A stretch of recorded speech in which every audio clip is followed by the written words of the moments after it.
క్రీడల వల్ల శారీరక మానసిక వికాసం పెంపొందుతుందని ఉమ్మడి రంగారెడ్డి జిల్లా డీసీసీబీ చైర్మన్ మనోహర్ రెడ్డి తెలిపారు. వికారాబాద్ జిల్లా దోమ మండల పరిధిలోని ఐనాపూర్ గ్రామంలో వాలీబాల్ ప్రారంభోత్సవంలో డీసీసీబీ చైర్మన్ మనోహర్ రెడ్డి పాల్గొన్నారు. గ్రామ స్థాయిలో ఇంత పెద్ద టోర్నమెంట్ను నిర్వహించడం సంతోషకరమైన విషయమని అన్నారు. నేటి జీవితంలో విద్యతో పాటు క్రీడలు కూడా ఎంతో అవసరమని, క్రీడల వల్ల శారీరక మానసిక వికాసం పెంపొందుతుందన్నారు.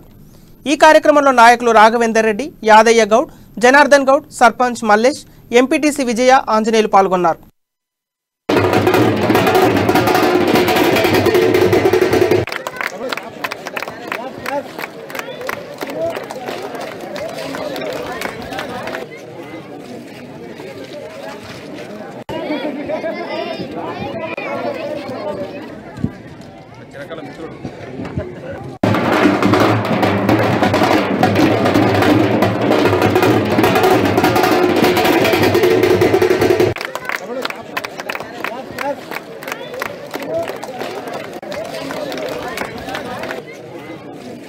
తను చనిపోయినా కానీ ఈ రోజు వారు చేసినటువంటి మంచి పనులను ఒక స్మరించుకోవడానికి ఒక చక్కటి వేదిక అలంకరించినందుకు వారికి ప్రత్యేకంగా వారి కుటుంబ సభ్యులకు మరొకసారి ధన్యవాదాలు తెలుపుకుంటూ, ఈ రోజు క్రీడలు అనేది మనం అందరం కూడా తెలుసు. విద్యతో పాటు ఖచ్చితంగా మనకు క్రీడలు కూడా మన శరీర ఆరోగ్యానికి చాలా అవసరం. ఈ రోజు విద్యనే విధిస్తే క్రీడలు అనేది చాలా కనుమరుగు చేస్తున్నాం. దాన్ని ఇలాంటి పోటీలు పెట్టి, ఇలాంటి టోర్నమెంట్స్ పెట్టి క్రీడల్ని ప్రోత్సహించడం చాలా మంచి పని. దీనికి తప్పకుండా ఎక్కడ పెట్టినా, ఏ గ్రామంలో పెట్టినా ఖచ్చితంగా మా సహాయ సహకారాలు తప్పకుండా నేను చేస్తానని చెప్పి కూడా ఈ సభాముఖంగా మీకు మనవి చేసుకుంటున్నాను.